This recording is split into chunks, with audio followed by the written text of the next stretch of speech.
I knew I was not quite there. So who else was from Padam Aram? No. Esau's never been to Padam Aram. Whose mom's brother? Jacob's mom, whose name is... come on. Okay, we have Abraham and Sarah are from Padam Aram. Okay? All right, this is kind of home. And Isaac is born, and we need a wife. So how do we get the wife? Y'all remember how we get the wife for Isaac? Very awkward physical contact. The slave is instructed to put his hand where? Under Abraham's thigh, which is awkward, just between the guys, all right? And he goes and he gets Rebekah, brings her back. Rebekah eventually, after 20 years, has the twins. And where are Esau's wives from? Not Padam Aram, okay? Where do they live? They live in what area? What do we call it? Starts with a Cana. No. All right, Canaan. Yes, very good. Y'all are awesome. And how does this go over at the whole family reunion things? I'm having to prep y'all. I know you barely started back. It's just, you're getting your brain back in, okay? How do Esau's wives go over with Rebekah? And yeah, it's just not good, not good. These are not good. And so Jacob knows what? I got to go. But he's already, and a lot of people say he stole the birthright. Can you say he stole the birthright? Would you say that? What would be a more accurate term of the birthright? Tricked? Esau did give it up. I mean, it's the text says he despised his birthright. How did he deceive him, Josh? How did Jacob deceive him to steal the birthright? Not the blessing, the birthright. Y'all, you remember the difference? The birthright is you get twice as much, and you are the master of the family. The blessing is a whole different thing. I wouldn't say a whole different thing, but it is a distinct thing, okay? So what was that? Because like I said, I have an older brother, and he was bigger and stronger and meaner than I was. And if he was hungry and I had soup and he wanted soup, he would not go, I'll trade you something for it. He would go, I'll kill you if you don't give it to me. I'll beat you up. All right? So that would have ended that real quick. So that's why I've never understood this whole birthright thing. Esau didn't take it seriously, or he didn't like want to fight for it because he didn't at that point. All the text tells us, and this is not even in Genesis, but it's in, I want to say it's in Malachi, that Esau despised his birthright, as if he went, it means nothing to me. So he was like, and in the text in Genesis, he even says, what good is my birthright if I die? So he's like, I'll choose living over this. Yeah, Josh, go ahead.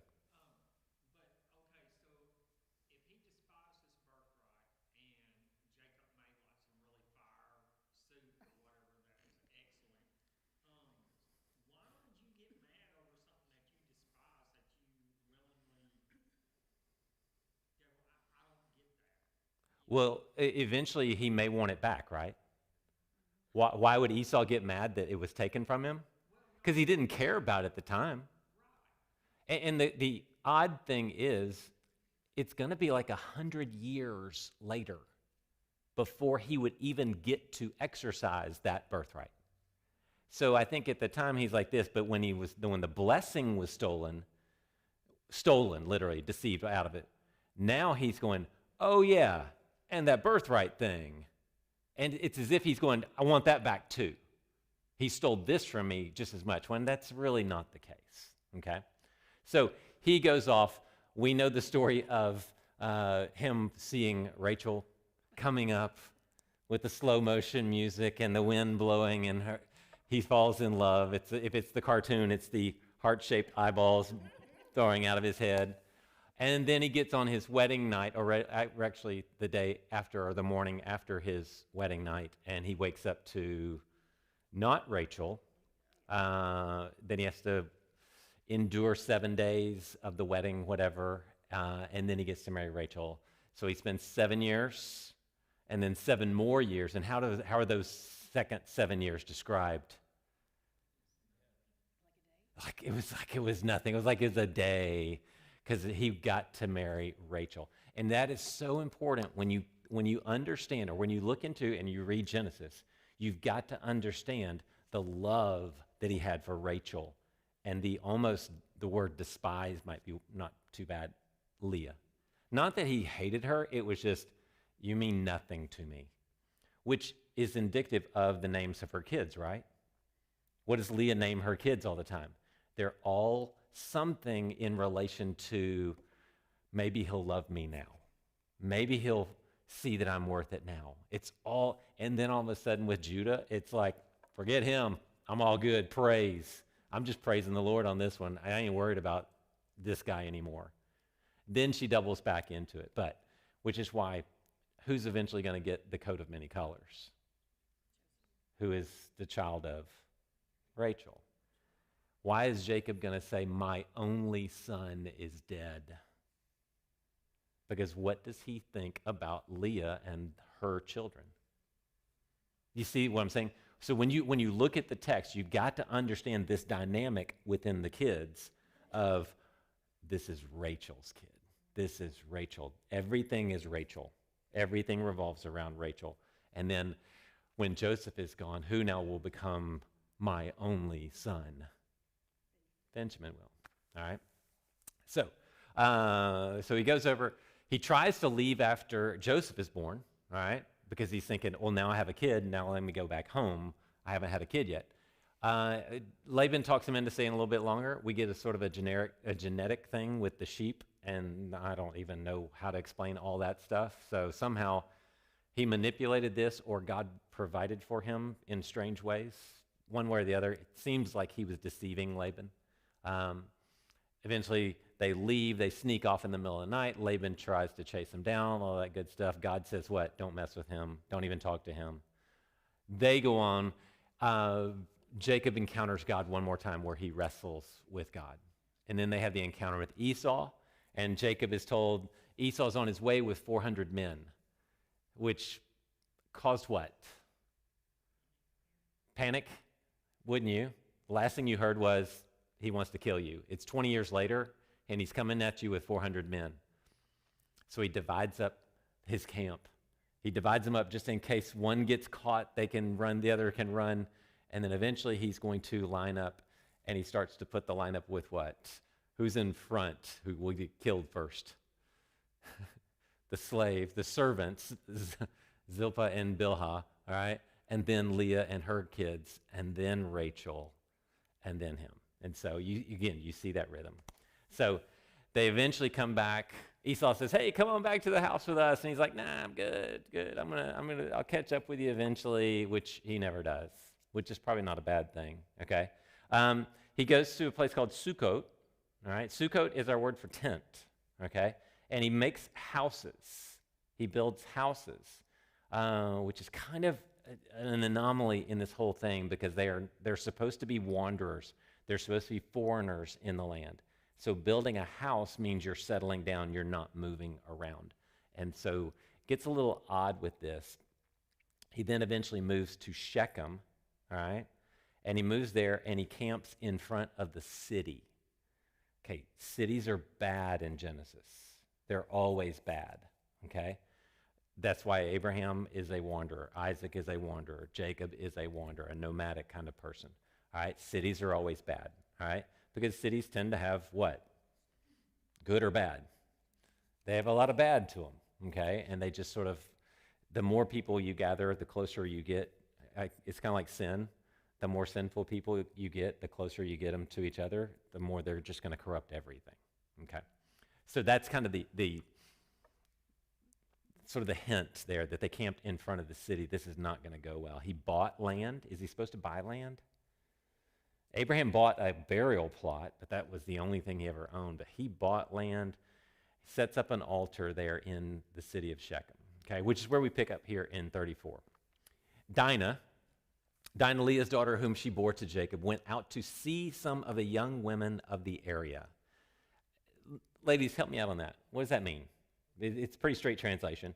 She went out to see some of the young women of the area or the land. What's she doing?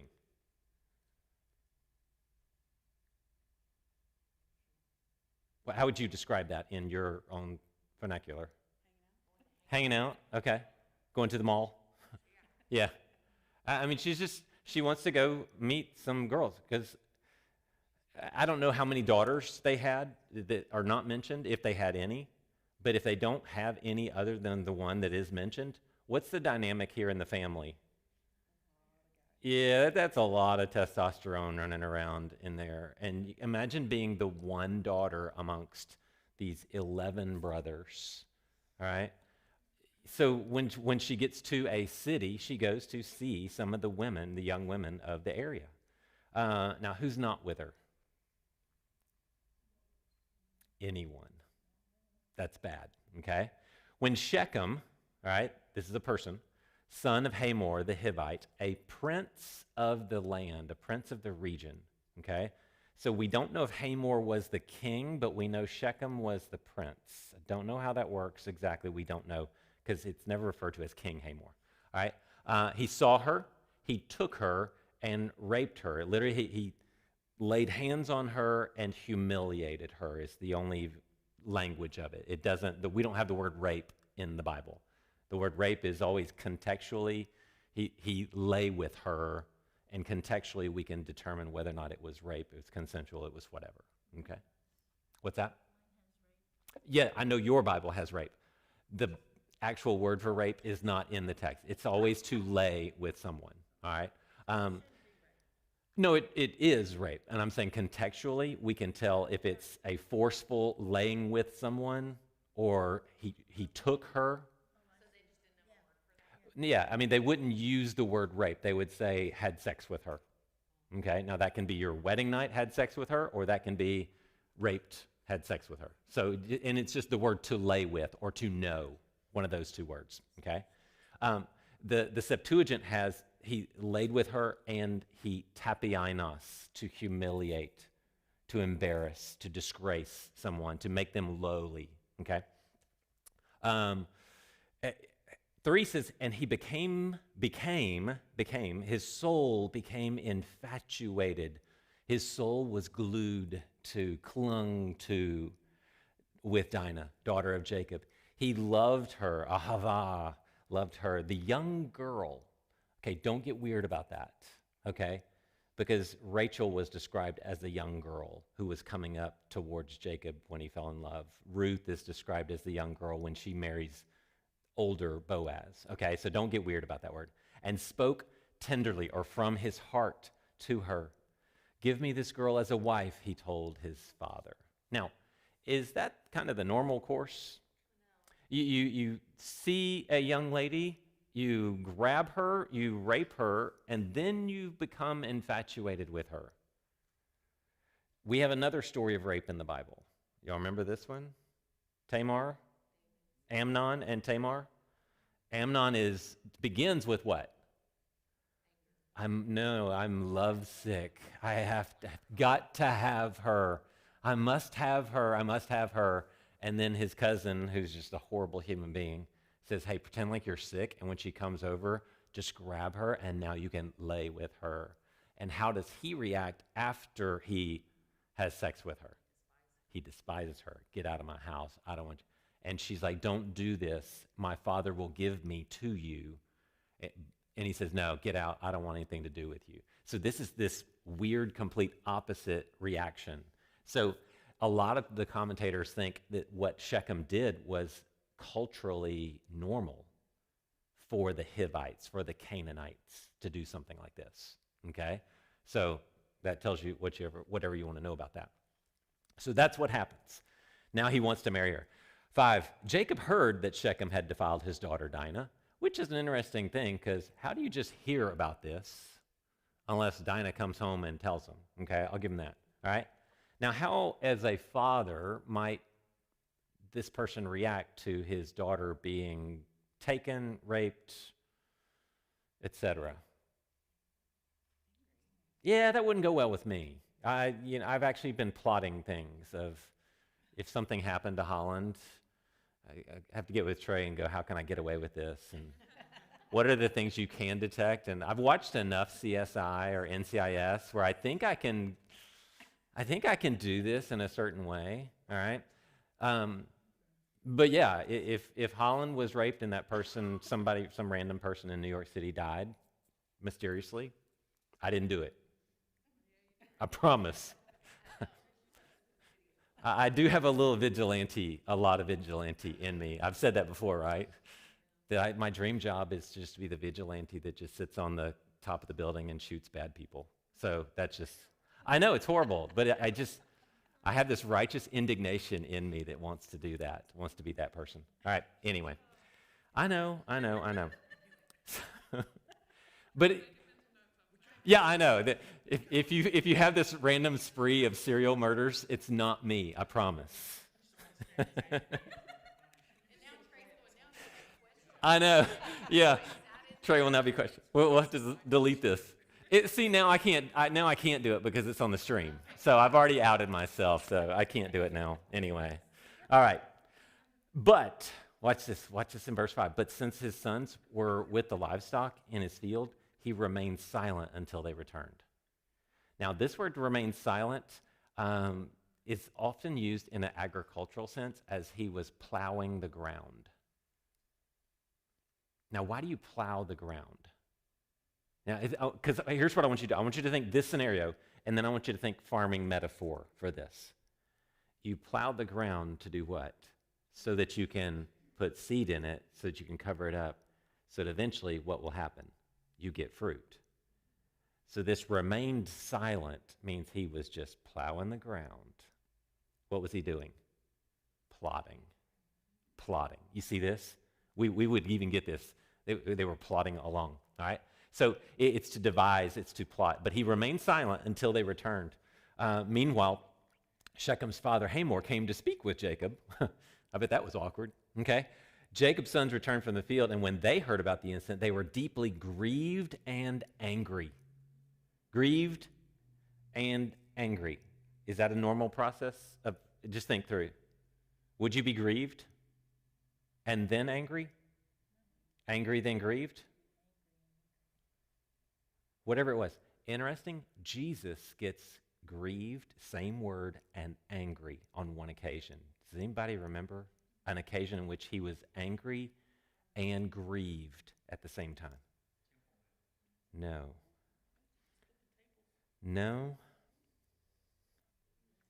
It doesn't say it in that moment.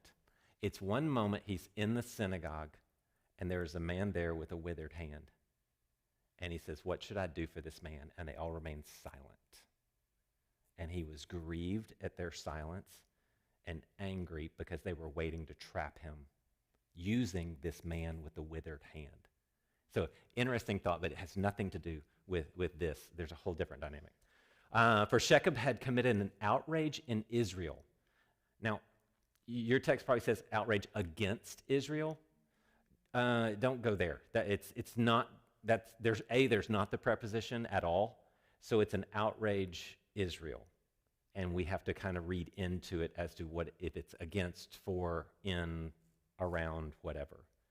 This is a euphemism. It's used 4 other times in the Old Testament, all the way into Jeremiah, which would be 1,000 years later, that there is an outrage in Israel, And it's generally always tied to some form of sexual immorality.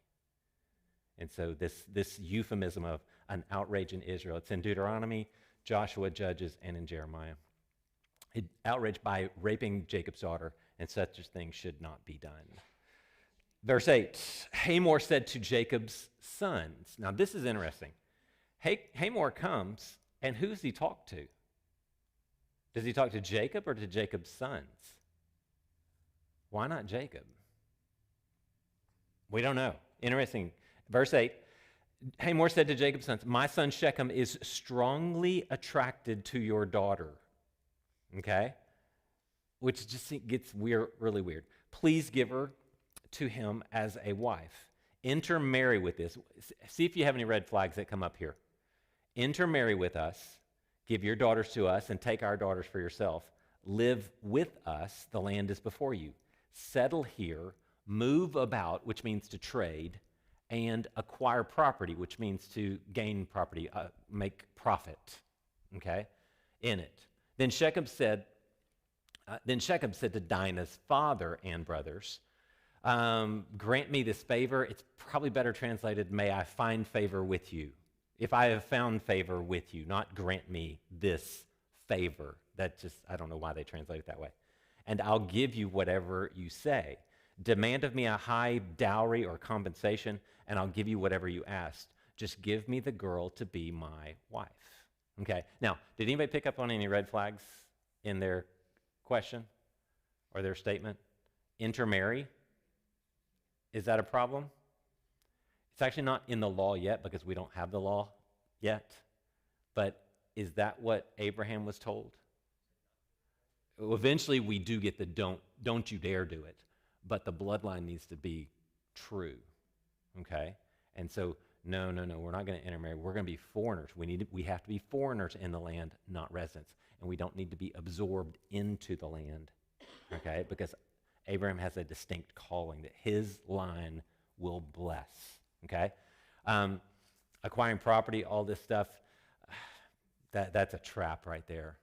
If somebody sees how much money you have or see how much money you have in the bank or in some form or fashion, and they go, hey, we're having a poker game. We'd love for you to come play. Are they inviting you to enjoy a wonderful night of poker where you might just win a lot of money? No. What are they saying? We see you have a lot of money. We want you to come play our game so that we can take all your money from you. Okay? We'll see that again.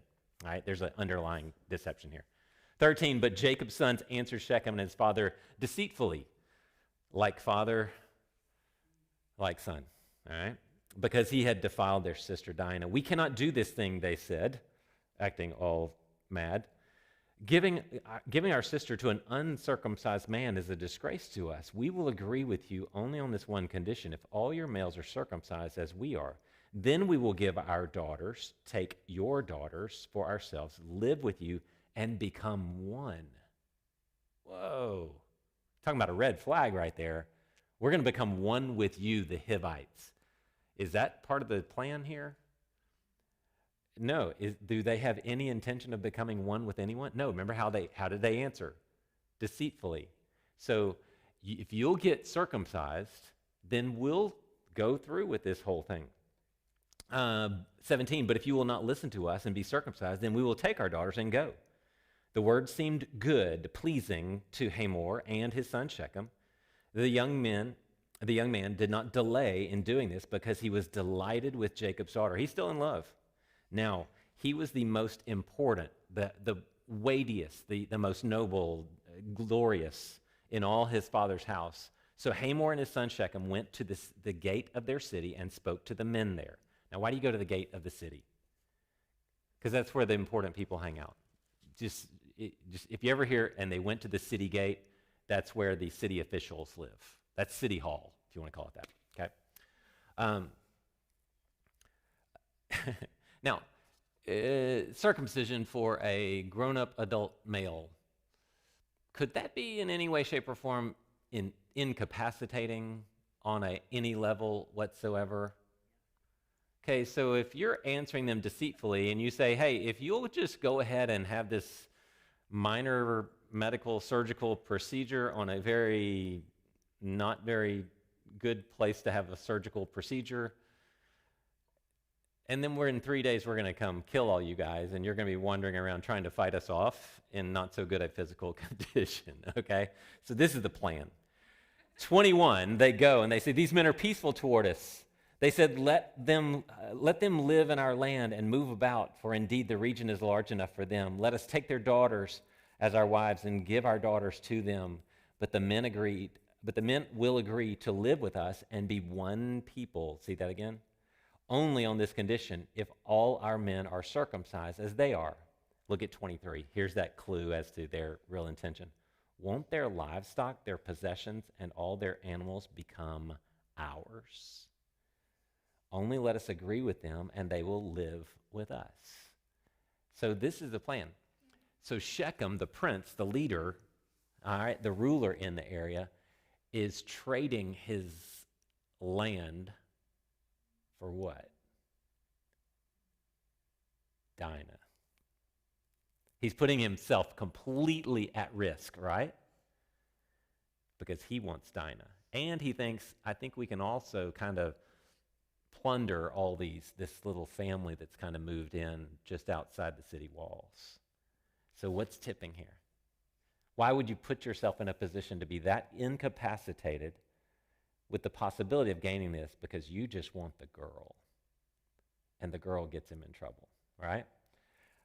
24, all the able-bodied men listened to Hamor and his son Shechem, and then all the able-bodied men were circumcised. And on the third day, when they were still in pain, amen, 2 of Jacob's sons, now we don't know if 2 of them came or servants with them or whatever, but Simeon and Levi, Dinah's brothers, took their swords, went into the unsuspecting city and killed every male. They killed Hamor and his son Shechem with the swords, took Dinah from Shechem's house, and what's the last thing here in 26? They went away. Done. Everything over. Everything brought back. We killed all the men. We grabbed our sister, and we're out of here. But 27 starts it all over again, or continues the story. We're just not sure. We don't know if this is a summary statement of what they did, and then here's the rest of the detail, or Simeon and Levi just came in, got the girl, and left. The text here says Jacob's other sons. The word other is not in the text. So it's put in there to kind of create clarification, maybe, all right? So it could read Jacob's sons came to the slaughter and plundered the city. See how that would be a summary statement and then a continuation of the details. Came to the slaughter, plundered the city because their sister had been defiled. They took their sheep, cattle, donkeys, and whatever was in the city and in the field. 29 gets interesting because they captured all their possessions, children, and wives, and plundered everything in the houses. Now, what do you do with, I know what you do with cattle and sheep and all that stuff, but what do you do with wives and children? Now you just have slaves, which could be sold. Exactly. Okay? Now, have we crossed any lines here? Or is this just vigilante justice? Let me ask this question. How many times did you see the word God in the passage? Not once.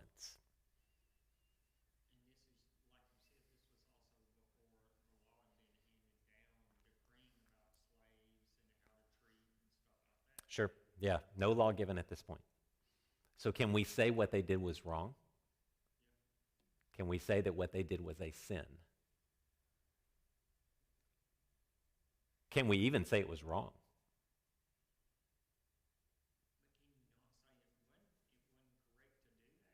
Why not? Yeah, that's my question. Can we say this was a wrong thing to do?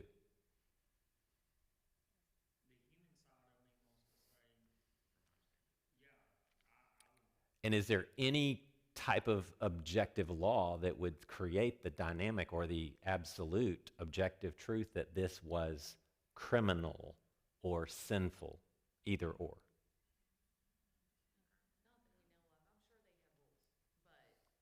They may have had rules within their own city. Or is this just good old-fashioned eye for an eye? Have we gone past eye for an eye, by the way? Yeah. But do we have eye for an eye yet? We don't have eye for an eye yet. So how would you call it sin? Well, I mean, it's sin in that it's, if the fall never happened, this wouldn't have happened. Now, True, yeah.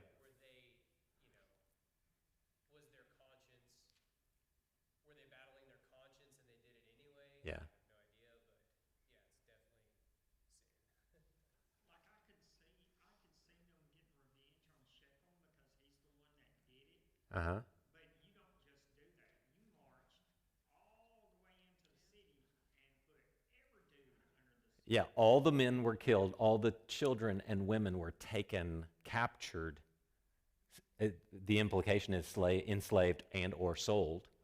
I feel like if you know the rape was wrong and that's why you did this, you know the murder's wrong. Like, But if the rape was wrong, is the murder justified? Yeah, and I might go with the just Shechem. I'm sure they thought so. But if he's like the prince and the ruler, Yeah, you don't like just- taking the vengeance on this whole thing. Yeah. Exactly. Do Simeon and Levi get to sort of act on their sense of justice in their eyes when this, like you said, was possibly normative there in Shechem? And, I mean, he's the prince. How do you just kill the prince? Because if the prince is the prince, what are the people going to do when you try and kill their prince? So can you surgically go in and go, we want him and we're going to kill him? Well, no. You're going to end up having to do what anyway? Which could have just been like 30 people. Kill everybody. It's just two guys. Okay. Yeah, Josh? Do you think that Simeon and Levi, considering the culture and everything back then, since none of the people condemned Shechem for doing what he did, that they felt like that the whole city was basically condoning it, what happened to Dinah? Since, I mean, I know the text don't say, but you would think that somebody in the city would have heard if Jacob already heard about it, then you know some people in the city already heard about it. Yeah. They kind of condoned it. Go to verse 7. Verse 7, the backside of verse 7 says, For Shechem had committed an outrage in Israel by raping Jacob's daughter, and such a thing should not be done. Now, that is Moses' commentary on the events of what happened. So are they importing their sense of right and wrong? And where are they getting it from? Not the law, because we don't have it yet. I'm saying Moses is describing it this way. So I'm saying, how did Simeon and Levi come to this conclusion to do this? And again, you see it on a couple of occasions because they did this to Dinah. So again, you get this vigilante justice. Let's keep going with it. 30, finish it out. Then Jacob said to Simeon and Levi, You have brought trouble, great distress. This exact same word is used when the disciples are in the boat in the wind and the waves, and they're yelling what? We're going to die. And Jesus is like, shh, I'm sleeping, man. Herod, when the wise men showed up and said, where's the new king? Same word, this level of distress, okay? So you have brought trouble on me, making me odious, because we use that word every day, to the inhabitants of the land, the Canaanites and the Perizzites. We are few in number. If they unite against me and attack me, I and my household will be destroyed. So dad was not for this. But is dad doing it saying, this is against the will of God? This is sin. We should have only gone to the courts with this. No, what's Jacob's, what's his saying? What's he saying here? Now they're going to come back on us. So he didn't say, you were wrong to do this. He said what? Now it's going to come full circle. You've put us in trouble. Shechem, you put us in a place of danger, getting us all circumcised over this girl, and now they killed us and took all our stuff. Well, boys, now you guys put us in a position where their allies are going to come kill us. There's no mention of any form of ethic, moral, sin, not sin. Why? Because there's no mention of God in the whole thing. It's just the Wild West if you want to go down that road, okay? 31, but they answered, should he have treated our sister like a prostitute? The end. Can you believe that's how the story ends? So Simeon and Levi, and really very interesting commentary point, the fact that it was Levi. Okay, so Reuben's out. He's just horrible. Simeon gets absorbed into Judah, so he disappears, which is part of a blessing, cursing that we get in Genesis 48 of what's going to happen to Simeon and Levi. Because Simeon gets absorbed into Judah, territorially. Levi is scattered amongst all the people. So neither one of them ever inherit any tribal land, at least for any length of time. Like I said, Simeon gets it for 5 minutes until it's absorbed into Judah. Levi is spread out everywhere so that the Levites could minister to the people. Someone actually pointed out that this whole episode is indicative of the law. That Levi, all he knows is crime and punishment. And all the law gives us is crime and punishment. There is no grace. There is no forgiveness. There is no undoing. It's you did this, you must get punished. And it was Levi that was the one that carried this out originally here in Genesis 34. You can do with that what you want. That's just sort of a commentary point that somebody threw out there. But this last thing, should he have treated our sister like a prostitute? How many of you would talk to your dad like that? If your dad came to you and corrected you and said, you should not have done this, and you come back with, well, should he have treated her like a prostitute? Yeah, they were all adults at this point.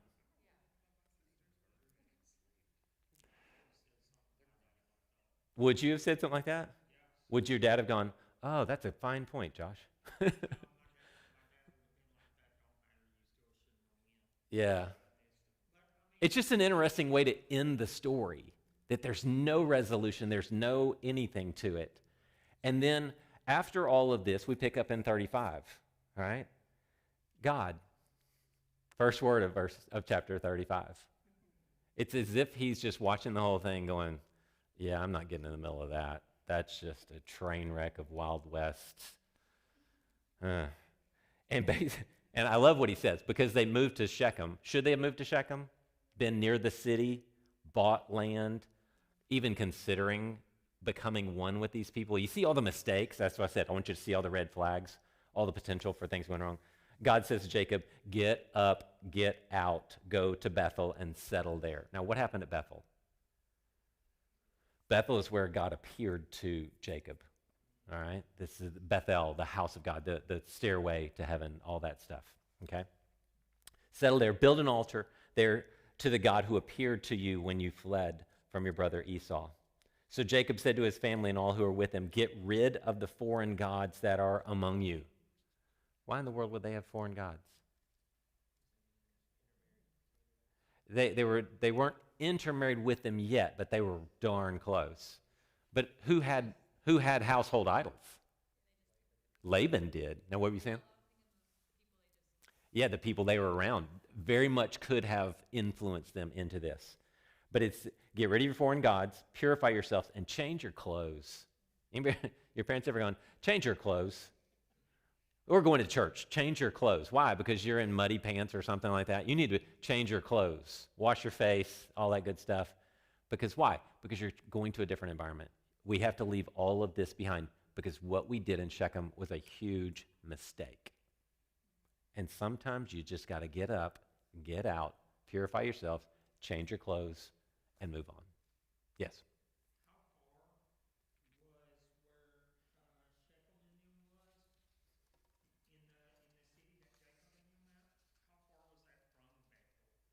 Far enough. Yeah. No, far enough. Okay, so if you've got Sea of Galilee, Jordan, Dead Sea down here, Shechem is about in the middle. Shechem is where when they, in the midst of the conquest, after they've been wandering, God says, go stand half the tribes on one mountain and half the tribes on another. Shechem is the valley between those two. It's this natural amphitheater. So it's as you come in about midway down that Jordan River. And Bethel is down a little further south. But it's far enough away. I mean, it wasn't like they were going to get caught or anything. Okay? 3 says, we must get up and go to Bethel, which means the house of God. Bet means house, Elohim. I will build an altar there to the God who answered me in my day of distress or tribulation or trouble. He has been with me everywhere I have gone. I love that he recognizes this, because remember how I've said this over and over, that this sort of phrase, this prepositional phrase, that I am with you, I am with you, I am with you. Such a profound phrase, which we get that word or the name Emmanuel, God with us. All right. 4. Then they gave Jacob all their foreign gods and their earrings. Yep. And Jacob hid them under the oak near Shechem. So on their way out of town, they're leaving it all behind there. And earrings were used to make the golden calf. It's what they gave up to make the golden calf. But it's also what they gave up to make all the things found in the tabernacle. Same word. So it could be used for bad, it can be used for good. It's just gold. Okay. When they set out, lifted off, Nasa, when they set out, a terror from God came over the cities around them, and they did not pursue Jacob's sons, which is just a cool moment there. So Jacob and all who were with him came to Luz, that is Bethel, in the land of Canaan. Jacob built an altar there and called the place God of Bethel, because it was there that God had revealed himself to him when he was fleeing from his brother. Verse 8, random fact thrown in here. Deborah, the one who had nursed and raised Rebekah. All right, now who's Rebekah to Jacob? Mom. So think about the person who nursed and raised his mom. She's old. She's dirt old. She's older than Moses old, literally. All right, grandma, great aunt, kind of that servant that, very much a grandmotherly figure, died and was buried under the oak at Bethel. So Jacob named it Oak of Weeping. So I don't know where we get her. I don't know if she came with Jacob, went with him, traveled with him after he ran away. We just have this sort of random thing thrown in there. Picking back up in verse 9, God appeared or was seen by Jacob again after he returned from Paddan Aram, and he blessed him. God said to him, your name is Jacob. You will no longer be named Jacob, but your name will be Israel. So he named him Israel, which means what? Do y'all remember? Israel. Israel means to struggle or to wrestle. And El at the end of a word always means God. Okay, so the one who struggles with God, because remember he wrestled with God. That's kind of how he gets this name. God also said to him, I am El Shaddai. He started singing Amy Grant. Be fruitful and multiply. A nation indeed, an assembly of nations will come from you, and kings will descend from you. I will give you the what? Land, because what are always the promises? It's always land, and it's always descendants. So I will give you this land that I gave to Abraham, and I gave it to Isaac, and now I'm giving it to you. And I will give the land to your future descendants, your offspring, Zerah. Then God withdrew from him at the place where he had spoken to him. And Jacob set up a marker at the place where he had spoken to him, a stone marker. He poured a drink offering on it and anointed it with oil. And Jacob named the place where God had spoken to him or with him Bethel, the house of God. 16, they set out from Bethel. I don't know why, because they're wanderers and they learned their lesson. When they were still some distance. Now, some of your translations say a long way away, and some say a little way away. And all that means is they were some distance. Whether that was a long way or a little way, we don't know. The word is very vague in the Hebrew. So they were some distance. They were not in Bethlehem or in Ephrath. Rachel began to give birth, and her labor was difficult. Scleros, multiple sclerosis. No, this is just not a good thing, all right? During her difficult labor, the midwife said to her, don't be afraid, for you have had another son. And with her last breath, or as her soul was departing, for she was dying, she named him Ben-Oni. But this father called him Benjamin. Ben-Oni means God, or son of my suffering, all right, or son of my sorrow. And Jacob said, no, we can't call him that. We're going to call him Benjamin, which means son of my right hand or son of the south. I don't think that makes any sense. So we'll go with son of the right hand. Will be my right hand, my son. All right. So Rachel died and was buried on the way to Ephrath, that is Bethlehem. Okay. Now where should she be buried? Where's everybody else getting buried? Where? Everybody gets buried in one certain place. Where does everybody get buried? Remember what Abraham bought? Yeah, the burial plot for Sarah. And everybody else is going to get buried there. Rachel dies on the way, so she's nowhere near that. And so she is buried there in Bethlehem. Okay? Which becomes interesting because Ruth will eventually show up in Bethlehem. And then Jeremiah prophesies that Rachel will be weeping, the weeping of Rachel, which is brought about when Herod kills all the kids in Bethlehem. That Rachel is weeping beyond control because the children are being killed, because that's her burial place. So Jacob set up a marker there. It's a marker of Rachel's grave today. Israel set out again and pitched his tent beyond the Tower of Eder. While Israel was living in that region, weird fact, Reuben went in and slept with, again, that word to lie with, to know, with no connotation to it, so just context, slept with his father's concubine Bilhah, and Israel heard about it. Again, he's very good at hearing things, so we don't know how and why. What effect is this going to have? How well respected is Reuben by his father Jacob? At this point, it's not too bad, but this is step one. Step two is going to be when Joseph is sold into slavery. What does Reuben do? What does the oldest son do when the youngest, or theoretically the youngest of the sons, the favorite son, is sold into slavery, or what he thought would be killed? His plan was to go back and rescue him, but he didn't have the guts to do it in front of his brothers. Judah's plan was, let's sell him and make some money off this thing. But Reuben never stepped up. And Reuben was the one who was surprised when he was actually sold because he didn't have the courage to step up and do it. Reuben is also going to be one of the tribes that when they go into the promised land, what does Reuben, Gad, and half of the tribe of Manasseh say? Can we just stay here on this side? We don't want to go over there. All right? So there's always this thing of cowardice. But it's going to have an effect because Reuben is eventually going to be the one who says, let me go rescue Simeon. Let me go back, and I'll protect Benjamin as we go back to see Joseph. And what does Jacob say to Reuben, who has now slept with his concubine?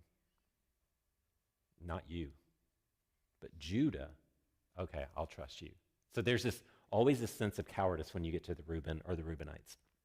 And that goes all the way through Scripture. It's really interesting. Jacob's got the 12 sons. You can read those. Y'all know all those names. In 27, Jacob came to his father Isaac at Mamre in Kiriath Arba, that is Hebron, which is far south, where Abraham and Isaac had stayed. Isaac lived 180 years, which always makes me laugh because what happened? Why did he want to give the blessing away? Why did he send Esau out into the woods? Because I'm about to die. Think about all that has transpired since the stolen blessing, and now he dies at 180 years old. All right? I mean, Jacob's 27 years behind him. He's going to die. That's how old he is. So it always makes me laugh that he was like, I'm going to die. I'm blind. I can't see. I'm dying. And Grandpa keeps living for another 85 years. It's like, oh, he's not really going to die here. Isaac lives up to 10 years before they go into Egypt. Think through that. So Isaac dies theoretically about the time of Joseph translating the dream, if that puts a marker in your head. So the stolen blessing, Joseph's life, Joseph translates the dream at about 30. That's when Isaac dies, is right in that time frame right there. So he took his last breath and died and gathered to his people, old and full of days, and his sons Esau and Jacob buried him, which is an interesting Mr. Miyagi and Karate Kid 2 kind of moment with Sato. So the two enemies coming back together over their dad's whatever. So I would go through 36, but it's basically all of Esau and his kids and wives and children and ancestors and descendants. So anybody have any questions about 36 that I can field for you? Good, seeing none. All right. We all good? All right, we will come back with all the intrigue of Joseph and all that next week, theoretically, unless Jesus comes back, and we'll go from there. All right? Let's pray. Father, thank you for just letting us look at this text. Thank you for putting this weird stuff in there that just allows us to question, allows us to think, allows us to process. Father, I pray that you would give us wisdom to know what to do with these texts when we just don't know really what to think and what to say. But Father, I pray that you would always give us guidance, that your Holy Spirit would make these things clear to us, as clear as you desire them to be. I thank you for each and every person you've brought out here tonight. I thank you for their commitment to your scriptures, their commitment to being discipled. And I pray that you would reward them for the time they've been here tonight. And I pray all this in Jesus' name. Amen.